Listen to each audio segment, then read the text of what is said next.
This episode of Cognitive Dissonance is brought to you by adamandeve.com. Just go to adamandeve.com and type in Glory. That's Glory at checkout, and you'll get 50% off almost any item, a free sex swing, and free shipping. Hey guys, it's Giles, calling from Arkansas. Long-time listener, listen to every single episode. You can actually talk to Kid Hovind. You know that? They may think it's a waste of their time, but I'm thinking I'm wasting their time. But it's 1-855-BIG-DINO. And option 3, you can actually talk to Kent. And I've spent about 20 minutes. He said he had to go to a board meeting or something. But anyway, love you guys. Everyone should do that. And I think so. Waste his time. Or just talk to him. No, you don't have to waste his time. Just talk to him. Bye, guys. Glory hole, motherfuckers. Hey, guys. This is Emma from Colorado. I just listened to the episode with the super duper, can't even explain how racist that phone call message is for the governor of Florida race. And obviously, Colorado, we can't really talk, right? There's just Black Klansmen came out about one of our towns here, Colorado Springs. A bunch of them were founded by KKK, so not like I can speak to it. But I just want to say that was so racist. I legitimately had chills running up and down my body every time you played it. Like, my body stopped getting chills when you wouldn't play it, and then as soon as you press play, I got chills. It was so racist, my body was rejecting it. So, I guess the past is calling. Glory hole, motherfuckers? I mean, can you end on a better note? I don't know. Thanks, guys. Hey, Glory hole. Mark from St. Louis. I was just listening to your episode where you said that you guarantee that Donald Trump is going to advocate opening fire on this caravan when just as I left the house, he had just advocated opening fire on the caravan if they throw rocks.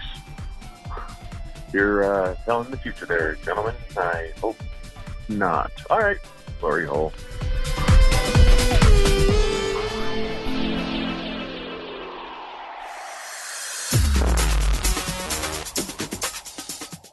Be advised that this show is not for children, the faint of heart, or the easily offended.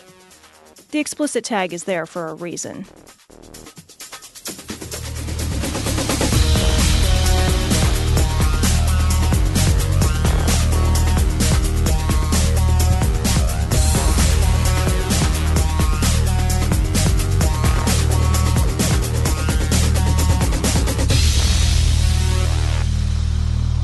Recording live from Glory Hole Studios in Chicago.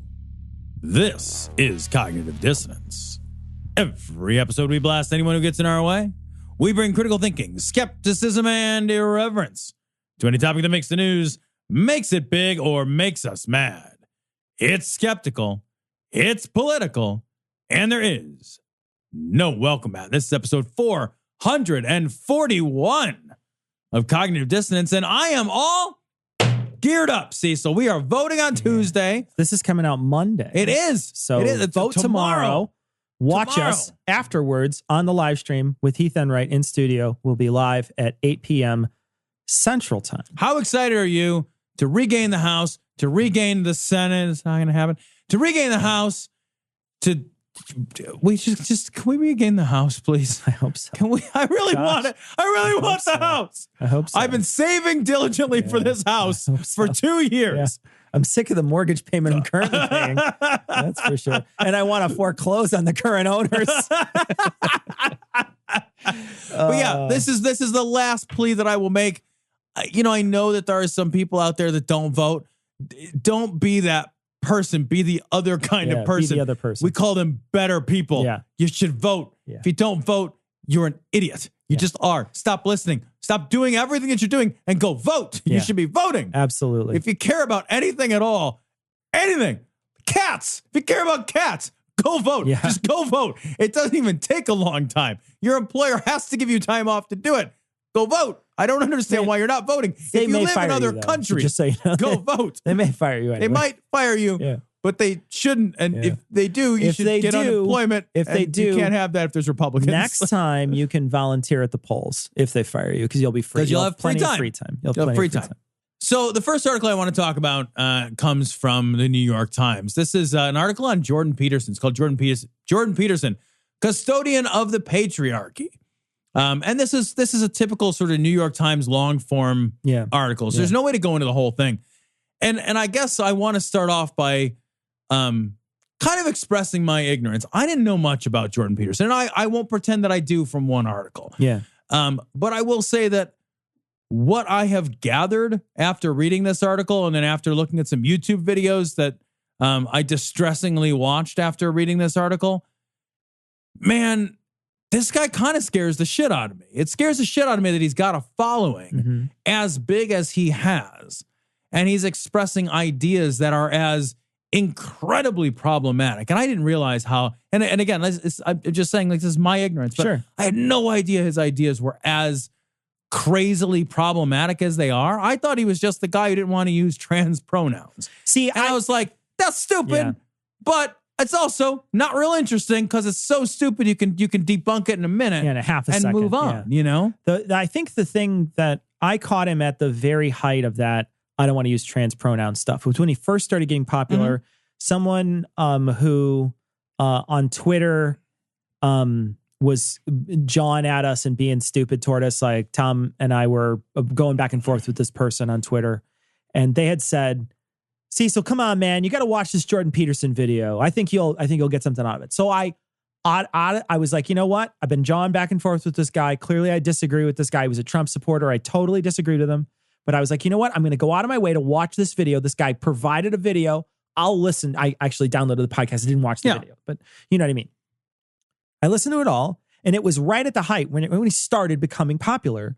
And it was about him and the trans pronoun thing. Yeah. And it was how he, didn't want to do it. And the whole time I just rolled my eye. I could not stop rolling my eyes. I was rolling my eyes. I was like, are you serious? Because he kept on making comparisons to using trans pronouns to, the Holodomor, like the forced starvation of several million people, or, the killing of Jews, or, those sorts of things. He kept on, we're talking about the Holocaust. He kept on bringing up these stupid comparisons that made no sense.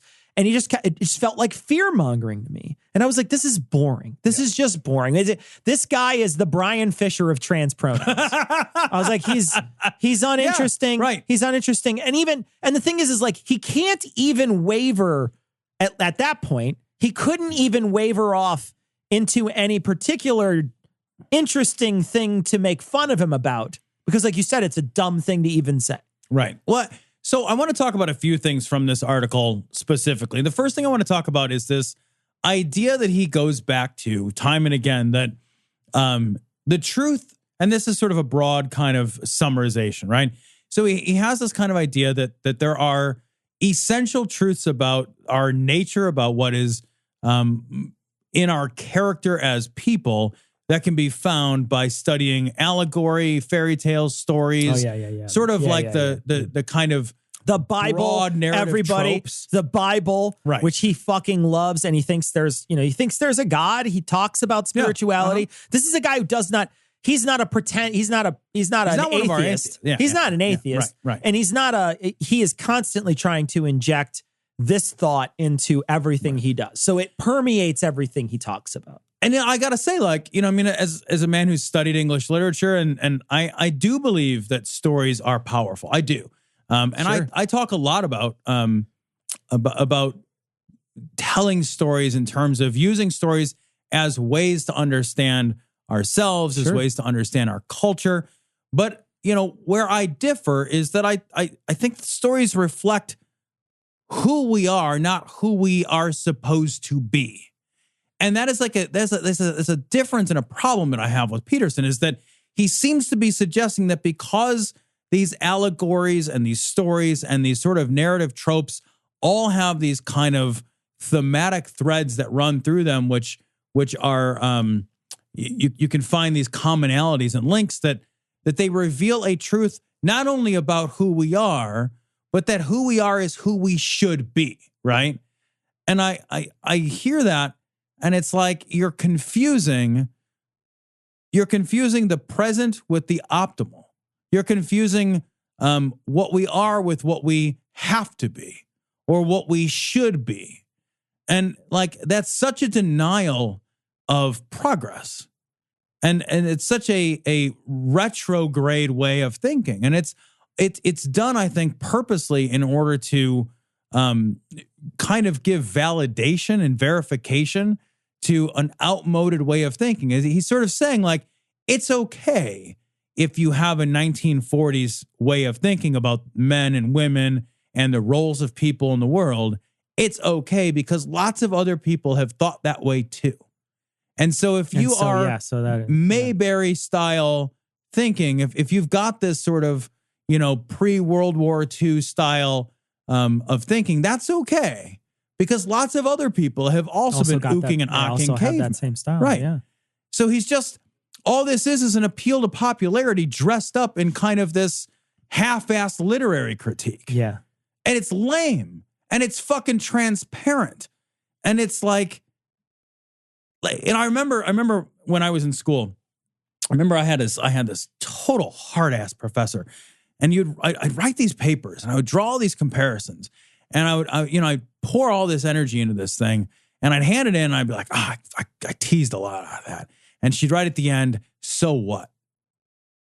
She wouldn't argue with any of the points I'd made, but if you don't draw a conclusion from those points, if you don't move the ball forward, you haven't done anything interesting. Yeah. And he's not doing anything interesting. All he's doing is providing the people who like these ideas with the authority to think these are good ideas. And it's an appeal to popularity. That's exactly by saying, it. Yeah. Look in this audience. They all think this way too. We must be right because there's so many of us. It's got to be right. One of the things that he does too is there's a lot of straw manning that he does. He builds a world. He builds this world where he says, and one of the first things he says is that chaos is feminine. Right. Right. So he's building on these blocks of women are weak. Chaos is feminine. Men are more powerful. Men should be in charge because they're better at it. Yeah, men are the keepers of ideas. Men are the keepers of order. Yeah. And so he has these things that he's building on, but it's all just garbage. It's all just false. But then he starts drawing these conclusions later, and if you allowed the stuff earlier, now you're sort of stuck, right? You're like, oh, well, and I feel like a lot of these things that people are, when they go to see him talk, they buy this other stuff because, like you say, it has this truthiness to it, right? That's all it is. Like, oh yeah, women are nurturing and evil, whatever. I don't know what he's saying at these things, right? I don't know what he's saying. I've only listened to a little bit of what he said, and I've read this article, so I'm not going to say I'm a total somebody who has studied this guy completely. And I will recognize that every single person that's ever defended this guy has basically used well, if you haven't listened to his entire canon of everything he's ever said, then you can't ever criticize a single word he said. Bullshit. There's plenty of quotes in this article that are abhorrent. And I want to read one of them to you right now. He says, violent attacks are what happens when men do not have partners, Mr. Peterson says, and society needs to work to make sure those men are married. And so he's talking about incels, and he's talking about enforced monogamy. And he talks a lot of times in all the stuff he talks about is how, entitled women are. How entitled are men if they just expect somebody to be their bride against their wishes? Well, how fucking unbelievably entitled is that? Well, and what is the it's comically poorly thought out, right? Because in his fucking crazy diametric worldview, right? Like, women are the women are representative of chaos, but like, what is more chaotic than this sort of random violence of a group of disaffected, loners, right? The idea that like we should, as a society, we should give shitty men women as if they were chattel, as if they were property. They're just property, in order to make men less prone to violence, that is a crazy person's way to think. That is a crazy solution. That is a solution that blames. Absolutely. You know, and the other thing, like he talks about, like, and it's so funny. He talks about, like, look, if we continue down this path, and I'm summarizing a little bit, but not much. If we continue down this path we have, you know, women are going to go to men who have high status, right? And, you know, men who don't have high status won't get women. And as a result, you know, they will be angry and disaffected. 50% of the population? I don't understand what he's talking about. Yeah, right? Like, are the high status guys have harems of hundreds of thousands of women? Is that how this works? I don't know, but like, he's got this idea. This is classic incel thinking, right? That, you know, only that it is the fault of sort of high status men for taking all the women. This is the same thing as like the black guys are going to get all your white girls, right? Yeah, right. This is a fear monger. And it also is like, it takes the responsibility, frankly, it takes the responsibility away from the individual to just be attractive. And like, he denies the idea that like, that there are many ways to be attractive in this world, right? Right. That there are a lot of different ways to attract the other sex. And we have a responsibility, if we want to attract people, to do the work to be attractive, whether that means to be attractive in terms of, you know, our looks or our status or our, you know, personality, or, you know, all of the different characteristics. Yeah, but let's be honest about these things, right? Like, we should do the work to put out signals that are attractive to the opposite sex. It's just right? a big peacock thing. Right. We're frogs croaking in the dark. It's a tiny peacock, but I understand. I get it. It's a peahen. I get it. It's not a cock. But like that intimidates my penis when you call it a cock. So it gets afraid. It's one feather. It's like, just no, one. Don't you call me that? Is that actually a dream That's catcher? a lot more aggressive than I actually am. Don't put that kind of pressure on me, because I can't put any pressure on anything else. You know, it's interesting too, because it makes it seem like, one, there is, like you said, there is only one kind of attractiveness for men, and that's high status, meaning high status jobs. That's what it sounds like anyway, like you make a lot of money. I don't know how you get a high status looks. I don't know how that works, right? Well, I don't think that makes sense. If you use the term high status, you mean something like power or money, and most of those times those two are linked. But what does that make women? It's saying that all they care about is one thing. One avenue. All they care about is a single thing, period. Yeah. They are so basic and so uninterested in other things that they're so easily won over, and they're so, I mean, clearly non-thinkers, because they just don't, they almost don't even have the capacity to think if you say that they're so simple. Right. And it's like his idea, his solution seems to be to take the decision-making process away from the individual and reorient what we find attractive, so that people who don't do the work of being like, of finding ways to attract a mate still somehow get one. Yeah. Like, he just wants to like redistribute the wealth of partnership. It's a good way to put it. It's like a Marxism for... It's super weird. Yeah. It's super weird. Like, it's a way for him to appeal to a base of people who don't take care of themselves and are, as a result, unsuccessful with other people socially.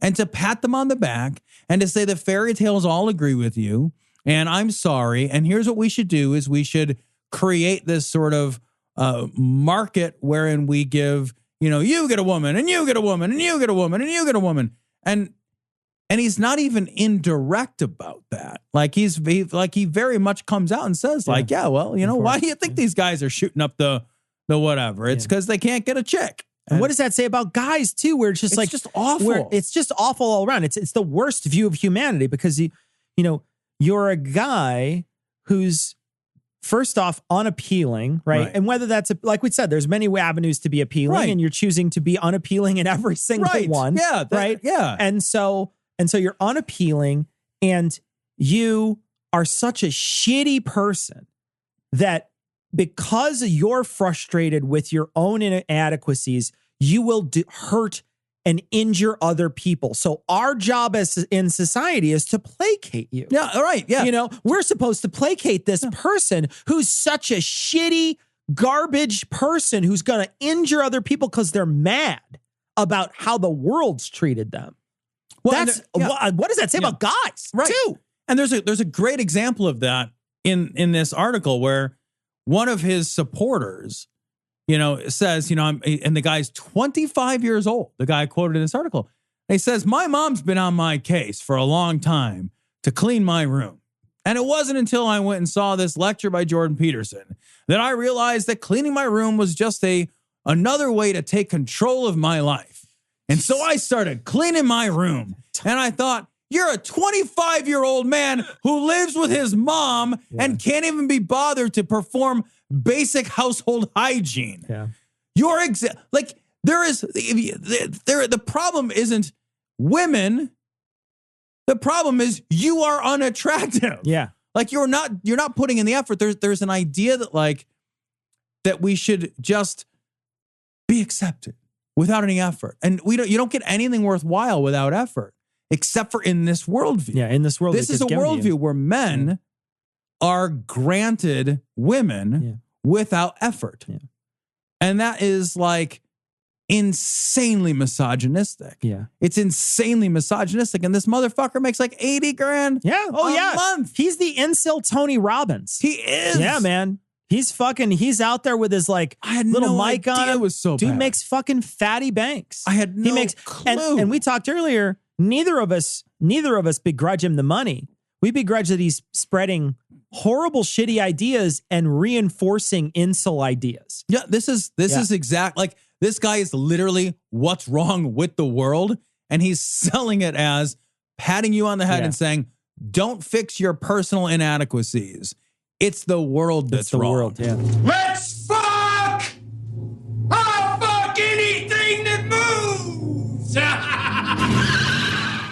This is the fucking craziest shit. This is from Right Wing Watch. Mueller accuser Jack Burkman promoted baseless conspiracy theories, accused Chief Justice Roberts of using opioids. This guy's awesome. This guy is insane. So this is like SafeWire? Is that what it was called? What is it called? It's a Surefire. Surefire. Thank you. Surefire Intelligence. Yeah, he created this thing called Surefire Intelligence.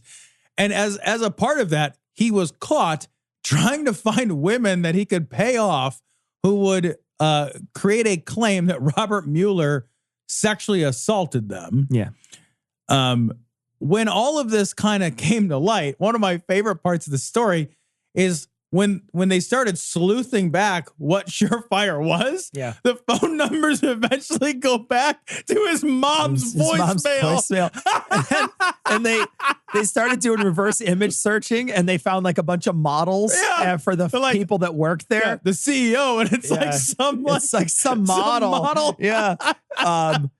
One of the things that I thought was great was there was a video press conference that they held today.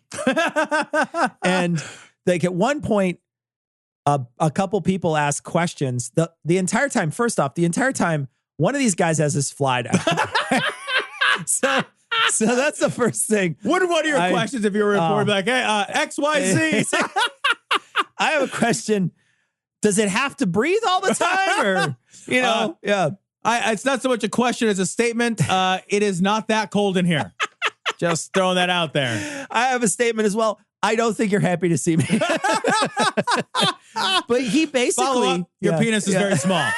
Okay, that was less subtle. It was a little on the nose. There's a point where one of these guys, and I don't remember what they asked, gets thrown out of the room because they ask a question or say something. At one point, the older guy comes over and starts talking about the younger guy, and the older guy is saying, "Oh, he's like a child. This kid's like a child prodigy. He's done more in his life than Mozart did," or something like that is what he says. Mm-hmm. And somebody in the back of the room says, "Yeah, he couldn't even figure out how to start an E-Trade account or something like that," is what he said. Right. And I don't know what that referenced, but as soon as he said it, they called security to escort this reporter out. And then one of the last things that happens is one of the last questions shouted to them, and I played this for Tom earlier, is one of the reporters screams out from the back, are both of you ready for federal prison? And they answer the question with, no, we're not ready. We are not ready for federal prison. Not yet. But shit, it's coming. It's funny because, you go to Reddit, and Reddit is a very, I'm sure, male-dominated thing because, you see what's upvoted, and it just makes sense that it would be very male-dominated. But whenever there's a woman who has falsely accused a guy, and they've accused a guy of sexual assault, and they get caught, and then it comes out, and then they get charged, go to the comment section. First off, it's the number one upvoted thing on Reddit for 2 weeks straight. Like, it never gets a single downvote, right? And one of the things that happens is you start scrolling through the comments. And the comments are all, they should lock her up for twice as long as the guy was going to get locked up. They should lock her up forever. They should lock her family up. They should cut out her vagina. They should make a bigger vagina out of her vagina. Like, the comments are the worst. They're the worst. And so you read through and you're just like, holy shit, these people fucking are super mad. But look at this, right? Like, look at what's happening here. You have these guys that are fabricating a rape charge. Right. They're fabricating this thing. And the women won't go along with it. And the women, that's the other thing. Like, the women are like, they're offered I'm not money going to do that. There's something in it for them, right? There is a clear benefit. The amount of money that they offered was like $20,000 or $50,000 or something. I had heard. I don't know exactly. Right. It's in the tens of thousands of dollars that they were offered, according to one of these women. That's a lot of money. Yeah. Well, but this whole thing, when I read this, I was like, this speaks to the difference between an allegation and a credible allegation. Right. And like, there is still a contingent of people that do not understand that, like, especially with this high profile kind of shit. And Robert Mueller being really high profile. Like, that's not a guy you accuse lightly. Right. Be like, I'm just going to call all of my friends at the FBI. Yeah. Right. But like, there is a difference between an allegation and a credible allegation. Like, nobody with any sense is confusing or conflating the two. So like, any attempt to say that all allegations are the same, that all allegations are treated as credible in the same way. This is literal proof that that's not the case, that there is a difference between an allegation and a credible allegation. That credible allegation has been vetted in some way, and usually in pretty strict and stringent ways, and in genuinely honest, intellectually and investigatively honest ways. I'll bet you, do you want to, and I'm sure this happened, somebody probably checked out Christine Blasey Ford's bank account. When they vetted her, right? When they for big deposits, for a big deposit, right? Yeah. Within the last 5-6 years or something like that, they probably checked. I'm almost positive they would have. There doesn't seem like any reason why they wouldn't. That seems like a perfectly rational, valid thing to do, to double check to see if there's some big crazy deposit into her account. Yeah. It makes sense. It just makes sense because of the high profile nature of what was going on. Yeah. Absolutely. Yeah. You hear how these people talk about, and this press conference that they released today. Listen to how they talk about Christine Blasey Ford. Listen to what they have to say about her. They're clear misogynists. I mean, the way they talk about her, absolute misogynist. And then the way they talk about their allegations, these reporters, they don't give up. They keep on pointing out that, like, you're doing the exact same thing. You went after Christine Blasey Ford for going to the media. You're holding a press conference. Do you like to fuck? Well, the guys at Cognitive Dissonance want to help you out. It doesn't matter if you fuck yourself, someone else, or lots of someone else's. Their sponsor, AdamandEve.com, has all kinds of things to make fucking more interesting and more fun. Right now at AdamandEve.com, if you type in Glory at checkout, you get 50% off almost any item, a free sex swing, and free shipping. AdamandEve.com. Treat your genitals to a good time. This story's from Right Wing Watch. This is a story about Gab, the social media platform that used to be, where anti-Semites and white nationalists have free reign. So, what? Jesus this Christ. Fucking screen cap. Wait, that's the CEO? Yeah. Oh my gosh. Yeah, some fucking neckbeard, fucking baseball cap wearing dipshit. You know what? Okay, so now just focus on this area of his face. The incesty part? Doesn't he look like there's this part is an alien and this is the antenna for the alien?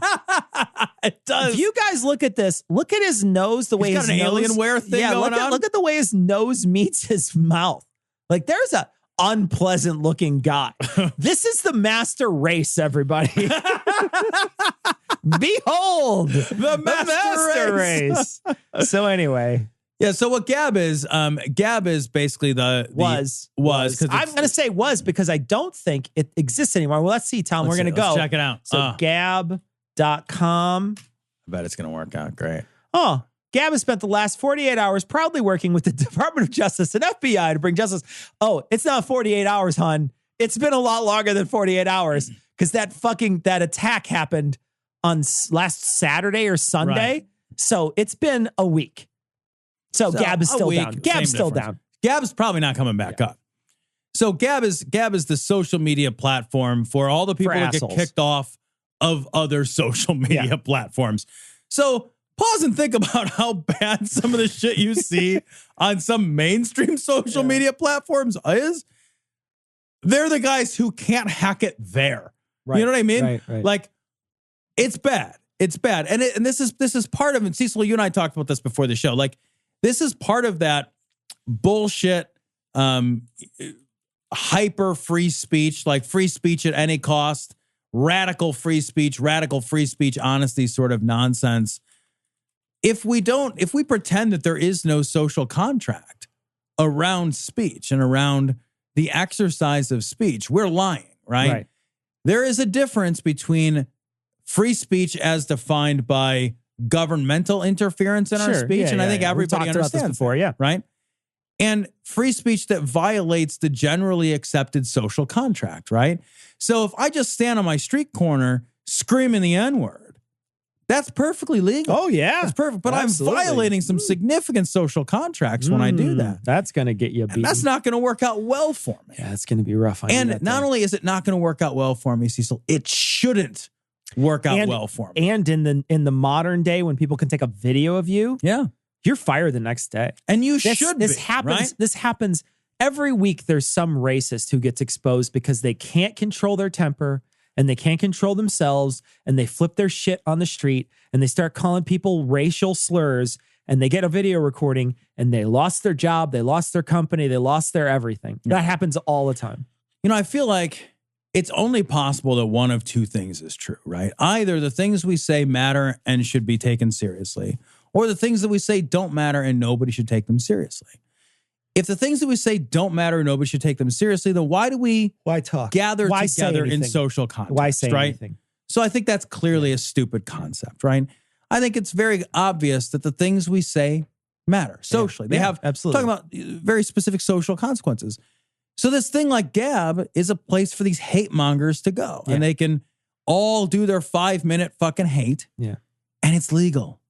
That's the other thing. It was legal everywhere anyway. So it doesn't matter. Yeah, I know. Yeah, but that's Facebook not against their Twitter, terms of service. Exactly. Yeah. So Facebook and Twitter and these other places said, nobody's saying you can't say it. I'm just saying you can't say it here. Yeah. So Gab was created, and Gab says, yeah, come on and say it here. And why is Gab down? Gab's down because one of the hateful members of that group was the anti-Semite who shot up a synagogue this weekend in Pittsburgh. Killed 11 people. 11 people. And right before he did it, he posted to his Gab account something like, I'm tired of the Jews killing everybody. Fuck the optics. I'm going in. It was that's a paraphrase, but not by a lot. Sure. You know? And he posted and reposted a bunch of anti-Semitic stuff. Right. He was an anti-Semite. Yeah. And that's what he did. He just posted a bunch of stuff that was based on it. And importantly, Gab got removed not by the government. Nope. Gab got removed by a private enterprise, the service provider, right? The internet service provider. I think it was GoDaddy. Yeah. GoDaddy said, sorry, we don't want you on us. Go somewhere else. So here's your server. It's the InfoWars story. We downloaded everything you had. Just go somewhere else. Yeah. Go find someone else. Start your own ISP with hookers and blackjack. Go do that. I love that there is a social corporate reckoning with hate speech right now. That's taken. This is all brand new, and it's exciting. Yeah. Because this is the violation of that social contract, which for a while there was kind of a Deadwood thing going on some social media platforms. You know, it was kind of this, no rules, Wild West kind of thing. And like, I think collectively we've all decided like, oh, that's terrible here too. Like, we don't want that in our restaurants, in our bars, in our neighborhood associations. We don't accept that.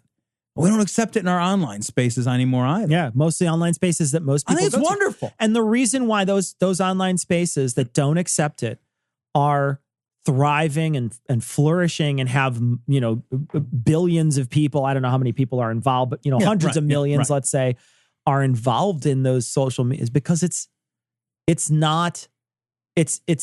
and I say these words knowing that they have a context, but it's a safe space. Yeah. Right? It's a space where I shouldn't have to see it and I don't have to see it. And I think that's why they flourish. They flourish because of that.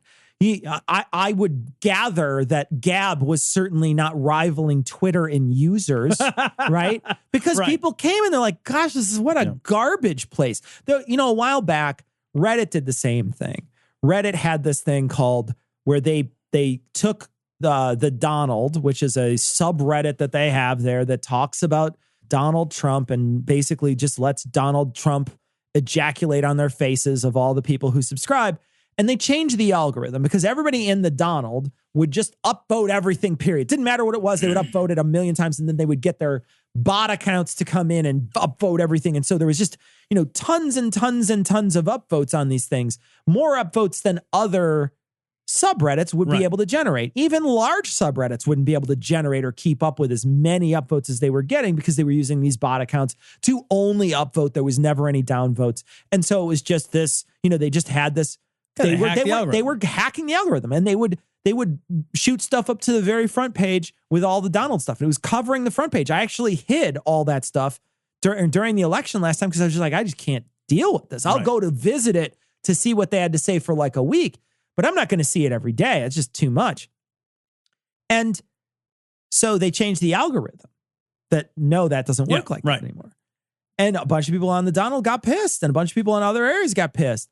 And they wound up taking down some other subreddits. I remember at one point some people took down some subreddits. They took out a few subreddits before, and I don't remember what they were about. I want to say they might have been the incel stuff. Like maybe they took down like an incel one or something like that. And then they also took down another one where they were making fun of fat people. And they took these out and a bunch of people were like, fuck you, I'm leaving. I'm going to vote. And it's VOAT is what it's called. And it's basically Reddit. It's the same thing, same system. But they didn't have any terms of service. They didn't have any rules. Well, it's just there's people there. But it's rink-a-dink by comparison. But it's tiny. Nobody wants to go there. First off, I don't want to go start a whole new thing. But then secondly, I don't want to see you there. Right. Like, I don't want to go read, aren't fat people funny? Hergadurgadurga. I don't want to read that. Like, I don't care. Like, you think fat people are gross. Great. Go think that. Nobody's stopping you from thinking that. Right. You can think that all you want. Go do it. But the thing is that in some ways, we were talking about it earlier, there's this real big conflict between these people. And the conflict is in their, it's sort of this cognitive dissonance because on the one side, they want this total free speech, but they also want total free markets. Right. And this is a market response. And it is a market response. And so that, it's that moment where they're just like, I don't know what to do. Freedom, freedom. And then they just freeze. They're like fucking Westworld. You got to pull their face off and work on them. I love that this kind of nonsense is getting pushed further and further into the periphery. Yeah. In sort of the larger online spaces. One thing that does make me concerned, though, is that, and I don't know what the solution, I don't even know if there is a solution for it, but like we're in a place now, which I think we've not been in ever before, where you can have a very, very niche minority viewpoint that is shared by less than 0.5% of the population, right? An incel, hate-filled, anti-Semitic kind of viewpoint, right? And you can find a place online where it looks like hundreds of thousands of people agree with you. Yeah, they might agree with you. And that's very validating to that set of views. Whereas if you were just out and about in the real world, you would not find any home for those views. You would find nothing but challenge, right? If I take those views out into the real world, those views would be constantly under a microscope. They wouldn't be welcome. They would be challenged regularly. But you can take them into these dark corners and you can have them amplified and magnified and reassured. Yeah. And, I don't know how that part, that's the next part that's got to get fixed somehow. That said, I'm fucking thrilled that we're actually that there is this social reckoning. I'm beyond thrilled as somebody who's, spoken before about my concerns around social media. And I don't use social media anymore. I've stopped using it because I have a lot of concerns about it. But I wonder if it will become a space that I can look at again at some point and re-engage. I don't know. But I look at this and I'm like, oh, there's a social reckoning. And it's about fucking time. I think it's great. I want to circle back to one of the things that you were talking about there about, amplifying voices when you're in that group. Mm-hmm. I had a conversation today talking about this in particular and this synagogue shooting when they murdered 11 people in the Pittsburgh synagogue. And I was talking to the person today and I was like, I just, growing up, anti-Semitism to me always felt like something antiquated. Yeah, me too. It never felt like a real, and I don't want to come off as somebody who's because clearly I'm naive and I'll admit that, right? I'll admit world, that. Yeah. I'm also living in a liberal bubble most of my life in Illinois. Again, so I admit those, I admit those things. That's a privilege of mine. Same with relatively few Jews too. By comparison to New York, for example. Yeah. So I am definitely saying that I am privileged in the sense that I didn't have to see that. I saw plenty of people of color racism growing up. That was something that I was witness to many times. But racism against Jews was something that was just so rare to me. Yeah. It just, I was something I would never even consider. Nobody even ever really talked about the Jewish faith or Jewish culture. That never ever really came up. I think once in a while I would see, Hanukkah or Happy Hanukkah and be like, oh, I guess that's their Christmas. I had no idea. That's exactly literally how I felt. Literally no idea what it's about. Religion. It's just another, it's like Kwanzaa or something. I don't know. It's it's whatever it is. I don't know what it is, but I never really had anybody in my life that was Jewish or any of that stuff. And so I remember when I was, just out of high school, I was hanging out with a group of kids. It was like a punk rock sort of heavy metal group of people. And there was a subsect of that group called skinheads. Mm-hmm. And the skinheads they liked the same music. They shaved their heads. They had swastikas on their shoulders. I was talking about it today and I was thinking, this feels like my dad's sort of it's, when they say this isn't your dad's soda or whatever, right. This isn't your dad's racism. But this does feel like my dad's, it does feel like that era's racism. Right. It doesn't feel because when those kids were around, I never thought they were racists. What I thought they were was trying to be edgy, right? I never felt like that's a real racist. That's somebody who's trying to impress his friends by saying, look at how counterculture I am. Look at how away from it's just a peacock game on trying to show people how different you were. Because it's an Olympic sport when you're a teenager to show people how fucking different you are. And so that's what that was. How are you different? I want to be different the same way. It's imitation is the finest form of flattery. Flattery, goddammit. We're all different in this group the same way as the other groups that's different than our group. Shut up. You shut up. But it was one of those things that I was thinking about today. And I was like, it feels antiquated. It feels weird to me. It feels strange. And I wonder if there is something to what you're saying, which is, it is antiquated and weird and nobody does that sort of thing. And it's not like I'm saying like being racist to people of color is a better racism. Okay. No, I know you're not. So don't misconstrue that by me saying that. It's just that I guess I've seen that more. Yeah. And so it's not like I grant it some level of credibility, but I definitely say I've seen it more. I thought it was more pervasive than anti-Semitism. Right. I'll be honest, the whole idea of anti-Semitism was so foreign to me that when I remember learning about the Holocaust, and I remember being very confused how they knew somebody was Jewish. and why people who are Jewish didn't just say, but I'm Christian. Because it was just a set of ideas. I thought the same about thing. your faith. Yeah, so I was like, well, I would just lie. I would just say I was Christian. I never understood that it was a cultural identity until distressingly later in my life. I thought that when I was in high school and I learned about it, I thought pretty much the same thing. It did not make any sense. I was like, wait, wouldn't you just pretend? I think like the idea of being identifiable as culturally, familially Jewish is something that at least I will say that I had never been exposed to on a personal level well into my late 20s. Yeah. I don't know if it was that late for me, but yeah. Yeah.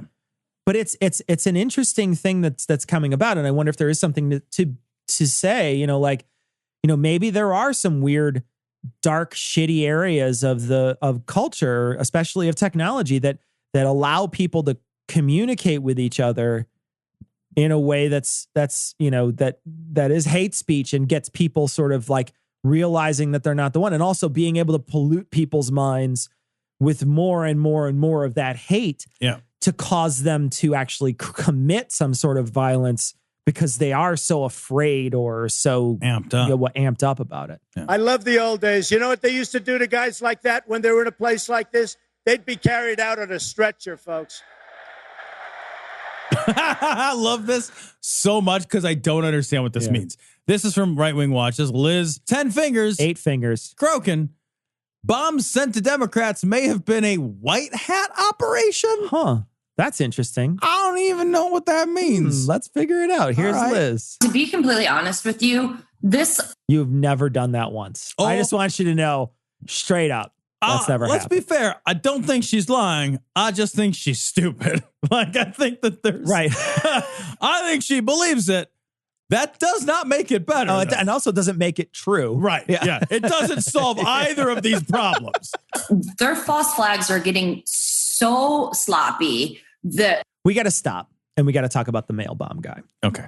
Just for a few minutes, just for people. We when we recorded last week, there was just mail bombs out. Right. Yeah. The guy hadn't been caught yet. Right. Guy got caught Friday during the day. And as soon as they caught him, his truck covered in MAGA stickers. His fucking van down by the river was covered. Absolutely every single space in every window was covered with like jack off fantasies of Donald Trump. Right. There was one window that had Michael Moore, Hillary Clinton, a couple other people with reticles, like target reticles on their face. This guy was clearly like, and he was in Michael Moore's movie, the Fahrenheit one. They had filmed. Michael Moore went to go film at I don't know what it was called, something 11/9 or something instead, or I forget what the new movie is called. Whatever his new movie is up. They went to go film at a Trump rally before the election. Okay. And so they went out of their way to film there, and they're panning, and there's a bunch of people like, fuck CNN, suck my dick, CNN. And it was like, it's actually kind of terrifying to watch these people because they're actually kind of scary. Like they're like almost foaming at the mouth, like rabidly screaming how much they hate fake news and they hate these people. And this one guy standing there and he's got a sign over his head and it's just as crazy as his fucking window. And he's got it over his head and he's waving it and it is stickered full and tons of fucking like plus signs and a fucking weird equation going on. And he's got it over his head. And this was the guy who they found out mailed a bunch of IEDs to a bunch of Democratic people. And one thing that we talked about last week, and the reason why we didn't bring it up last week is because there was no leads, right? We didn't know who did it.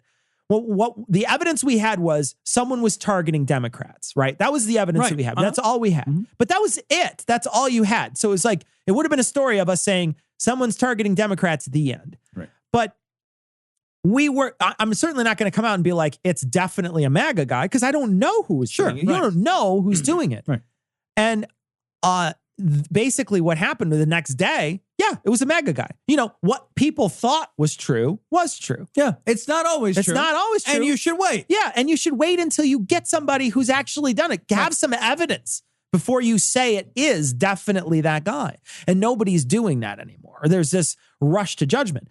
The other side of that is that there was a ton of people saying It's not. It's clearly a false flag. It's so easily seen that it's a false flag. They were pointing to none of the weapons had detonated. The IEDs, none of the IEDs had detonated. They were saying that they didn't even know that they were actually bombs. We don't know. Like the bunch of people said they weren't bombs. Maybe they weren't even functional bombs.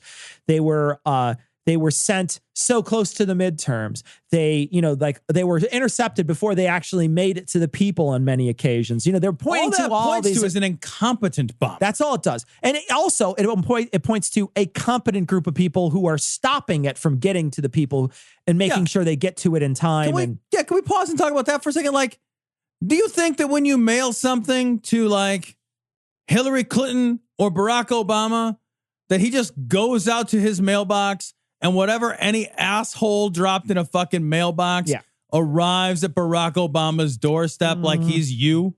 Yeah. He's not you. He ain't you. You do not matter. Yeah. Nobody knows if you die tomorrow. Barack Obama is Barack motherfucking Obama. He is still protected by a Secret Service contingent and will be protected by that contingent until he dies. Yeah. And it will not likely be by a mail bomb because people check that shit.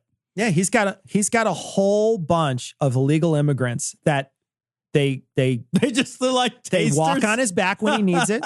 They taste all the food. They start his car. Right. Yeah. Like that Monday, Tuesday, Friday, boom. And then they blow up. That's what happens. That's just like Godfather 2 or whatever. Those Hondurans come in handy. That's why he ordered 1,500 more. And Amazon doesn't deliver. No, those. It's all DoorDash. Yeah, it's BorderDash. DoorDash. Banging on your door, trying to run in when you open it. I want to say though, this is something that sort of broke over the weekend, right? And but a bunch of people thought that this was this is clearly a false flag attack. Surprising enough, Ben Shapiro was one of those people who came out and said, no, it's not a false flag. Don't be ridiculous. Yeah. Like, that's a silly thing to say. And so, at least he initially did. I don't know if he did after. I don't know if he walked it back since. But even like the president put bombs in quotes in one of his tweets. Oh yeah, as if bombs in quotes. And then Ann Coulter was she said some shit that was she did. Also inflammatory. Then saying saying conspiracy stuff. And you're just like, well, that's these people are They just don't want to believe that somebody on their side is that crazy. Yeah. Well, and Trump said something, and I actually thought he had a good point. He said, don't confuse, and he's right. Don't confuse. He's right to a certain degree. Don't confuse a political person with the crazy antics of that person's followers. And he pointed to the guy who shot up that baseball game, who was a supporter of Bernie Sanders. Do you remember that guy? I do. And that's fair. Partly and largely, I would say, because Bernie Sanders is not trying to foment division around race and politics. And also call for violence. I mean, there's many times Trump has said, go ahead, rough that guy up. Yeah. Like so there has to be some. That's what I mean. Yeah. Like, there is the difference. I think in general, I agree with Trump's advice. Don't confuse, don't conflate. It's, a crazy person cannot be said to be acting for Tom, right? Right. Like if you happen to be a Tom fan, I don't know why. If you happen to be a Tom fan, you go do something crazy, you can't be like, Tom's not responsible for that. You would, though, if my message was a violent message. Right. We are responsible for the content of our messages. Yeah. And when our messages are InfoWars crazy or Trump divisiveness or violent, then now all of a sudden we have some responsibility. Yeah. The narratives are falling apart. I mean, I'm on Twitter and I'm reading all these people who are saying, wow, even my liberal friends are saying it's obvious that this is a false flag. So you're on an anonymous network and somebody tweeted something and that's a reason to It's worse than that. Yeah. She's reading what somebody wrote about a conversation their friend had. Yeah, I guess you're right. It is a little worse. My friend had a conversation with their friend and I read about it.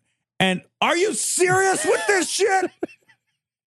That is my brother's secretary's uncle's puppy once told me a story. It's even what's the worst game of telephone. And their false flags are they're getting so poorly orchestrated and but they almost seem like not false. It's weird.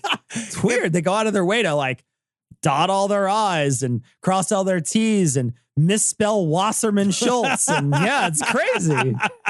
How many false flags? Is it 2 false flags equal a positive? I don't know how many that is. I don't know the math on that. It's Common Core terrorism. Is it a spoonful of pipe bombs? Help the medicine. Which one is it?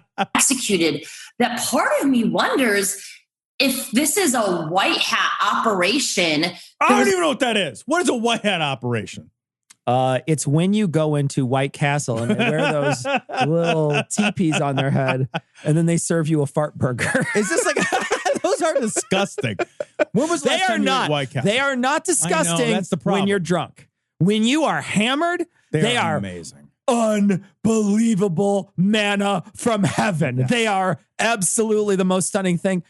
But when you're sober, you're like, that's more disappointing than I remember being when I was drunk. Anytime after 1 a.m., particularly if you're, they are amazing. They are amazing. They are a fucking money. When you're ravenously hungry, like you say, 1 a.m., like let's say you got done with like a 10-hour shift or something at work. Like, maybe even like when you would get off of work at like Circuit City or whatever, it's a long day. Right, yeah. You go to this place. Like I know I used to work in a warehouse and we used to go hit White Castle like once a week after work. Yeah. And you're ravenous from all day. You sit down, it's 2 a.m.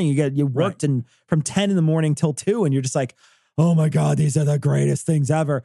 But when you're drunk. Yes. Amazeballs. Yeah. The next day, it is they are like made out of stomach cramps. Yeah. If you could eat a stomach cramp. I do remember very clearly the last time I had White Castle. I had more than 2. They have a mascot called Crampy, and it's just a hamburger that's doubled over, holding itself. It's just oh God, Crampy don't feel so good. Crampy's got to go to the bathroom again. Yeah, I do. Do you remember the last time you ate them? I do. Everybody does. I do. Yeah. I was on my way home after a long day out, and it was one of those places. I had skipped dinner and lunch that day, and so it was maybe 10 o'clock at night, late. I wanted to get some food. I stopped. I ordered them. The first one was okay. Yeah. But after the first one, there's sort of this film that gets into your mouth. Yeah, it's like drinking a candle. Yeah. You're just like, why does it taste like the Exxon Valdez? Like, that feels weird. But yeah, like I remember I ordered 4 of them. I had 4. I ordered 4 cheeseburgers. And I always ask I don't like pickle. Yeah, I know you like them. I'm not a fan of pickles.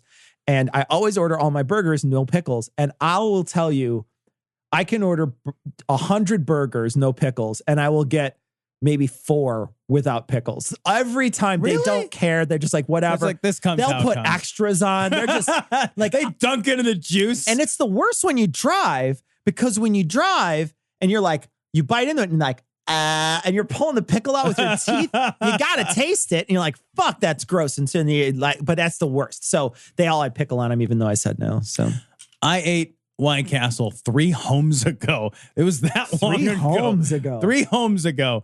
And I remember I ate White Castle. And it was so bad he had to get 3 homes away. That's what I was going to say. Yeah. I had to move towns. Yeah. 3 homes away. Like that bathroom was just. We have a friend that works for the EPA. She condemned my home for me. She just walks by with the White Castle meter and weighs it. Nope, sorry. She declared it a brown zone, is what I'm saying. 3, but what'd you have? Do you remember what you had? I had a bunch of cheese. I had a party and somebody brought over a bunch of those, like a Crave case or whatever. And I ate a volume of those because they're White Castles. Yeah. And I called in sick to work. You don't do that either. I was like, oh God, it's all I went to work when I had meningitis. I had meningitis. I went to work. It's so bad. White Castle. You're going to the bathroom. And you're like, I'm going to fill this if I don't flush. Yeah. You're just like, oh, like, and also there's been like silly string coming out of me for like 30 minutes. It's just like, I'm like a party popper here. I read Infinite Jest in one sitting. One shitting. There's an anon that theorized that this is a white hat. Oh, wait, hold on. Did she just say an anon? Hold on. That part of me wonders if this is a white hat operation, there was an anon that theorized that this is a white hat operation. There's an seriously, she is quoting. There was an anonymous person. Why even say it then? I don't know. Why even and the other thing too is don't say anon because it makes it seem like there's like that's a person or something. No. It's just anonymous, man. It's just say anonymous because you're trying to make it sound more important than it actually is. It's the least important thing you can do is listen to somebody that is going to give an anonymous opinion. Wouldn't it be great if QAnon was actually Kofi Annan? Like the if he was just trolling everybody. To get the National Guard and the military in the major cities to not raise too many red flags and not to cause too much chaos. They're already there. Wait, so the mail bombs put those people, so you send a bunch of mail bombs out and then the National Guard comes out. Why? Quietly. The National Guard is just like, sorry, we've got to go to the post office. The National Guard rolls in enough force to have some effect, right? Yeah. So I don't know what the multiplier for National Guard is to effect, but I presume it's pretty high. But the National Guard shows up. Yeah, because they're not good with fractions. So let me tell you, the National Guard. But they're like, okay, there were mail bombs, so shh, you didn't see these tanks and armored vehicles. Was there an armed contingent of American troops rolling into our city? There's mail bombs. Oh, I didn't see any. Oh, Jesus. I didn't know. Okay. Oh, well, thank goodness they're here. Because what if there was a mail bomb and we didn't shoot it with a missile? Could you imagine what would happen if we didn't have that Humvee out here? That mail bomb might explode. With that 50 cal on it? Right. Oh, man, thank goodness. God bless America. You know what? Cover something in a bald eagle for me. Too much concern to prepare people for the mass arrest. I mean, if this truly is a deep state false flag, it is so poorly done. Maybe it's because he couldn't spell Wasserman Schultz. Maybe that's an indictment on. All you have to do is just kind of look. Did you see his internet search history? No. It's like Barack Obama's address. Hillary Clinton's address. Hime address. Like he misspelled home and oh my God. I mean, it's the most there's all these. Yeah, he's a semi-literate and he still had all the mailing labels on his computer and shit. like the guy's really bad. And I get it, right? A lot of people are like, how could you be this stupid? And you're like, yeah, well, only a really stupid person is going to actually send former presidents and country leaders and secretaries of state and current Congress people mail bombs. This is a stupid thing to do. It's just a stupid thing to do. They have a metal detector that's going to be able to detect what's in there. They run that shit through a fucking radio thing or whatever. The waves, as the coach would have said. The waves are all over. What they have is one guy at the post office who ate an aluminum sandwich, and he's the detector. There's just one guy who just squeezes everything. They have to replace his hands every couple of weeks. Who's the Charmin guy? Don't squeeze the Charmin. Yeah. Mr. Whipple. Yeah. He's now a postal worker. Here lies Mr. Whipple. He squoze the Charmin. I know Q says these people are stupid, but it's so hard for me to believe that they're that stupid. These bombs didn't even go through the postal system, and they didn't have. Yeah, they did. Some of them did. Yeah, and then also some of them were hand delivered too, which is why I think they caught him pretty quickly. The postage stamps on them, and they were apprehending bombs that hadn't even been. They're apprehending bombs like a bomb with handcuffs. Come on with your hands up, bomb! I want you to kneel on the ground, pipe bomb. What are they? Was it a Boomba? Is that they're just trying to get back slowly toward me? One hand on your head, the other one rubbing your stomach. Shipped yet? But how did they even know that these bombs had been sent? I mean, the whole narrative. How do they know the bombs have been sent? How do we know things are true, Tom? Oh my God. It's falling apart before it even started. And part of me just can't believe that these people are that stupid. I don't know if she's my favorite, but she's not my favorite. That's demonic, everybody. It is absolutely demonic. So this is Right Wing Watch. This is also on the mail bombs. This is Lance Wallnau. Wallnau. Weighing in. Mail bombs were a demonic attempt to dissuade Christians from voting Republican. I don't even know anymore. All right, this is Lance. All right. And so now Christians are coming under the bombardment of a manipulated demonic news cycle because of coming under the embargement. I want to hear him say this is his picking a patch of pickled peppers moment or whatever. He wrote this or decided he can't even pronounce this. And so now Christians are coming under the bombardment of a manipulated demonic news cycle because what is he trying to say, Tom? I would like a transcript. What is he trying to say, you think? I think he's saying that Christians are coming under a bombardment of a manipulative news cycle. But he can't say what he thinks he's saying right now. Let me listen to him. It's so good. If that's the case, I want to transcribe it a little bit. All right, here we go. And so now Christians are coming under the bombardment of a manipulated demonic news cycle. Coming under. It's amazing. I get it. And so now Christians are coming under the bombardment of a manipulated demonic news cycle because, of course, the devil is the master of propaganda, and he must get control of the apparatus of American government. He has to. Pause it. Just behind him on his whiteboard, it just says goats. It says all nations something. Sleep, maybe? I don't know. And it says goats. And there's a line coming from goats. Maybe. Like, okay, we start at goats, and that's our presupposition. And maybe they're listing the greatest of all time. Maybe there's just a whole list of greatest of all time people. They're all the goat. Are you like, let me diagram this out for you. See, we start with goats.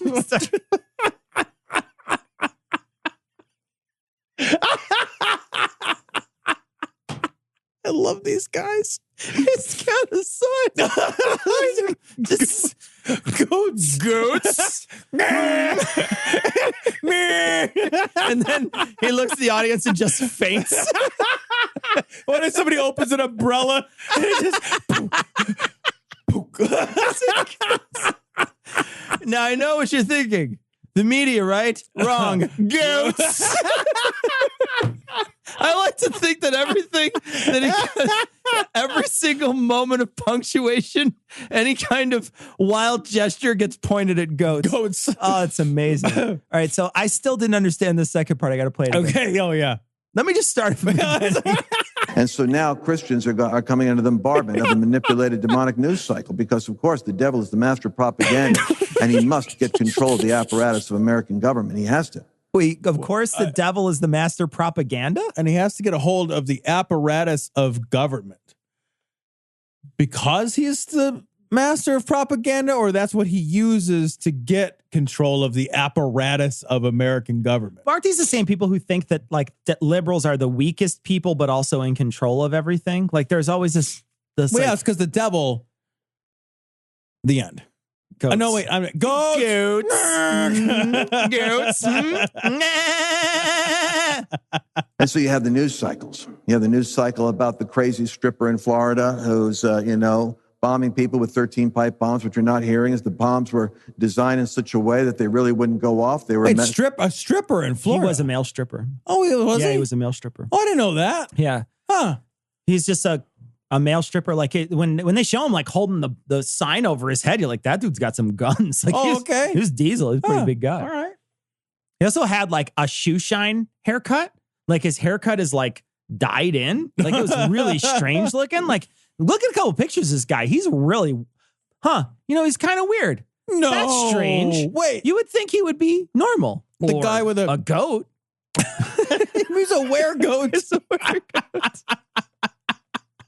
Meant to send a message. They're being presented. Or maybe he's just incompetent. Yeah. Like the other option is he's incompetent and doesn't know how to make a pipe bomb. That's a possibility too. It's also possible that he was just trying to scare people. Yeah. Like it's possible that like he just wanted to scare the hell out of people. Yeah. And it's also possible that he doesn't know what he's doing. Yeah. And it's also possible that maybe they were functional because they have been treating them as I read an article after the fact that said that they considered them live explosives. Right. So there is like, look, I haven't been able to find an article after the fact that says they were definitely bombs, but I know that they treated them like they were bombs. That so there were all these high-tech explosive devices that they don't bother to say. How could somebody be sophisticated enough to create 13 bombs, get home addresses for these people, and not one of them goes off even in a mailbox? Well, they were all sent. He's so sophisticated that they didn't go off in the wrong place? I guess, yeah. Because if you build a mail bomb, it's not to blow up a mailbox. Yeah. Or a mail worker. Right. Yeah. If you blow up a mailbox, you're an idiot with an M80. Yeah. That's all you are. You're a teenager with an M80.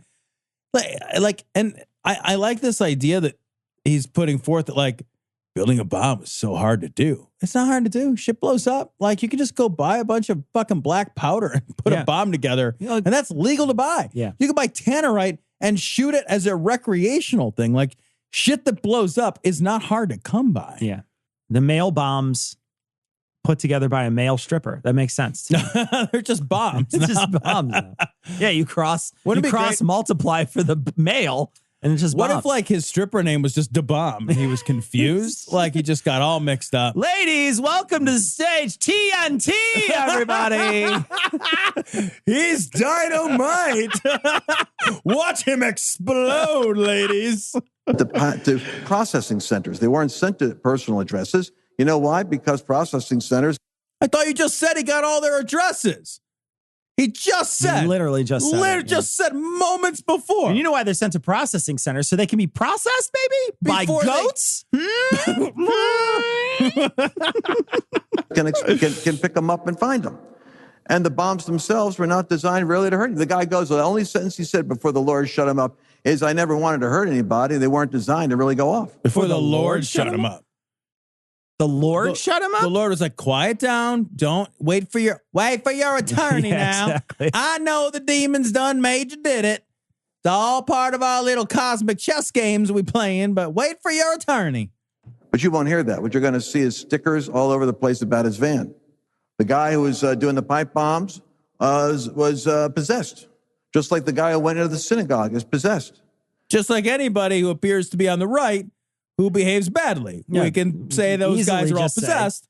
They were possessed by goats. Right. Makes sense. But the principalities and powers are desperate to try to kill the momentum of people that are in the movement, that are helping Donald Trump withstand the destruction of America. And so the media is facilitated and blessed by cycles of demonic manifestation because they will spin it in order to discourage good people. What in the fuck does that mean? Can I hear that little last 5 seconds again? I literally, I'm not even playing. What the fuck does that even mean? The people that are in the movement, that are helping Donald Trump withstand the destruction of America. And so the media is facilitated and blessed by cycles of demonic manifestation because they will spin it in order to discourage good people from feeling confident about supporting their cause. Wait, okay, so I'll go, okay. What if there's a guy, let's say I'm a Trump supporter. Let's say I'm a goat and a Trump supporter. Let's say both of those things. Let's just say both that's of those a little things, redundant phrase, actually. So let's say I ate my MAGA hat and I'm on my way. Just having lunch of MAGA hats and tin cans like you do. There I am standing precariously on something high and I'm getting ready to vote. Do I stop and change my vote because somebody mailed mail bombs? I don't. I don't think I do. And I don't think that energizes any party. And I don't think it was, they made it seem like one of the narratives that they're trying to pour, that the other side is trying to say is that it's false flags. They're trying to make it look like they're a victim or something. It's like, no. A victim of what? Victim of some guy? I don't understand. It's not, I don't think that's going to motivate any base. No base out there is going to be like, the mail bombs, quick, get me to the ballot box. I've got to cast my vote to stop the mail bombs from happening. Did we vote for mail bombs? Check proposition, boom. What, did we check for mail bombs? Fuck? What would that do? It doesn't even make any sense. I feel like if there was a referendum called, should we send mail bombs to people still wouldn't vote out more than 67% of the time. It still wouldn't turn out the vote. And there would be a huge protest vote. Right. I mean, let's be honest. Well, I wasn't really motivated by any of the bombs, I really didn't feel inspired by any of those explosives. Yeah.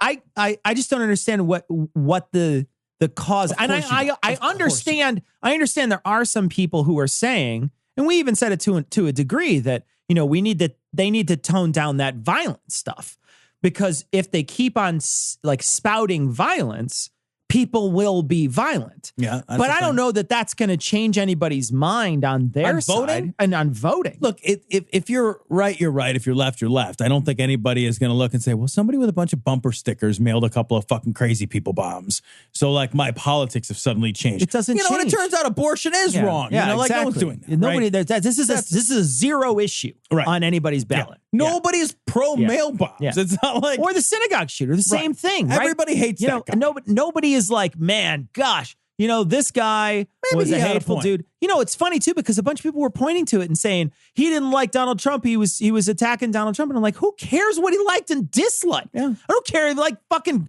Oreo cookie ice cream. Who the fuck cares? He's a fucking asshole who hates other people so much he has to shoot them. Right. What the fuck? Like, what? Why would I care whether he hated or that's not going to change anybody's opinion? Right. Why does his opinion have more weight? Because he backed it up with cowardly violence, right?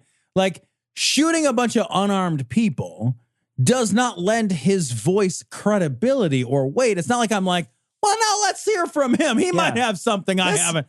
No, like all of a sudden, this young guy's a go-getter. Yeah, right. He's going places. Yeah. Federal prison. Federal prison forever.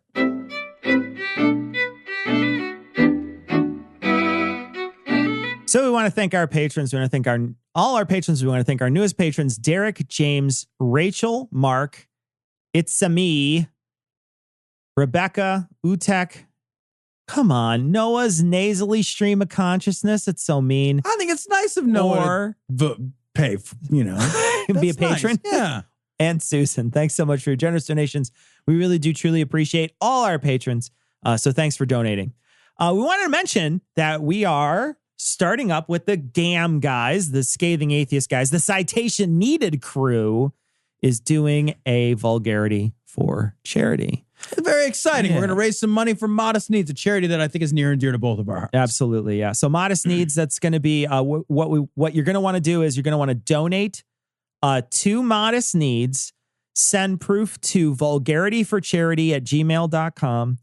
You send proof of a $50 donation, and we will roast whomever it is you like. Make sure when you send that in, you include some sort of picture or description of who it is that you would like roasted, and we will roast literally whoever that is. If you want it to be a famous person, we'll roast them. If it's your best friend and you want to send a picture of them, send that along. If it's your aunt, your mom, your cousin, your brother, whatever it is, whoever you want roasted, you send your $50 proof of $50 donation or more, we will roast them. You can donate as little as you want to Modest Needs. If you send us proof of even a small donation, we're going to pick 5 people that donated under $50. And they get a roast. But only 5 of those people that donate under 50 will get a roast. But that doesn't mean that if you don't have $50 to spend, you shouldn't spend your money this way, donating to Modest Needs. You should spend your money that way and send us proof. No matter how small it is, we're going to put all those people in a big hat, draw 5. We're going to roast people based on that. And also we're going to have a couple of celebrity roasters. And so the person who donates the most will definitely have a celebrity roaster, and we will also select a few people that donated 50. And some of those people who donated very little amounts of money, you even have a chance to get a celebrity roaster. So no amount of money is too small to donate to Modest Needs. To enter to win. And just donate because it's the right thing to do. Yeah. Modest Needs is an awesome organization. Absolutely. And I will say, like, one of the few times I've actually been genuinely heartfelt moved doing this show was when we interviewed Keith from Modest Needs. Yeah. It's an incredible organization, and they really do a hell of a lot of good. Yeah. What Modest Needs is it's a group of, basically they have a fund. You donate to that fund or donate to individual people that are on the margins. They might have lost their job. They can't pay for their rent, or they can't pay for their heat, or they can't pay for their car payment. And this is a direct way to stop someone from falling into or falling deeper into poverty. So it's a wonderful organization, and you should donate to it. It's modestneeds.org is the website. And the roasts are going to be happening on our show, on Scathing Atheist, and possibly there may be one or two attached citation needed in the future. So we'll let you know where and when those roasts are going to be happening, when we'll be recording those and what shows those will be on. But get your donations in now, and those roasts will be happening in the near future. And I want to mention, too, before we actually recorded this episode, we wound up going live for a story. The story is a Dave Daubenmire story, a doc coach, not a coach story. And so we had a great time, Tom. It was so much fun. We had a lot of fun. It's about 45 minutes. You can find it on YouTube, find it on Twitch, find it on Facebook. You can also, if you're a patron, you can listen to the audio. We'll be posting that very soon. But check it out. If you get a chance, go check it out. We thought we had a great time. So if you want to check it out, like we say, it's a little bit of an extra, about 45 minutes extra of recording this week. Want to remind people that tomorrow they should go out and vote. And after they're done, they should come check out the live stream with Scathing Atheist, Citation Needed, God Awful Movies, Skeptocrat, Heath Enright.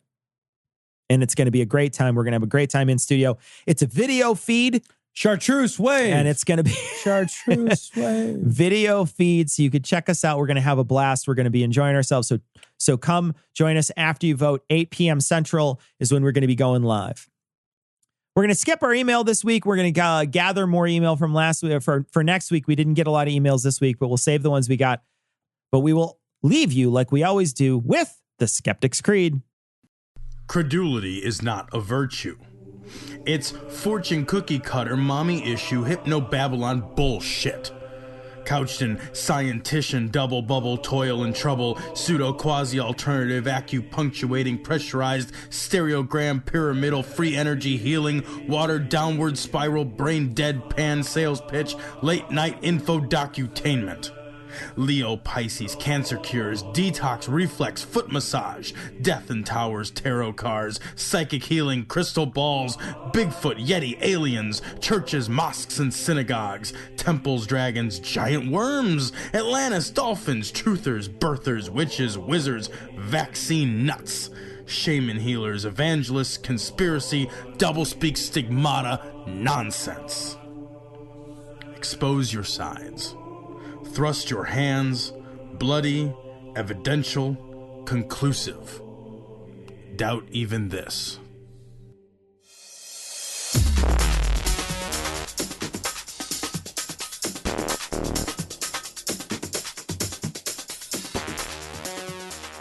The opinions and information provided on this podcast are intended for entertainment purposes only. All opinions are solely that of Glory Hole Studios, LLC. Cognitive Dissonance makes no representations as to accuracy, completeness, currentness, suitability, or validity of any information, and will not be liable for any errors, damages, or butthurt arising from consumption. All information is provided on an as-is basis. No refunds. Produced in association with the local Dairy Council and viewers like you.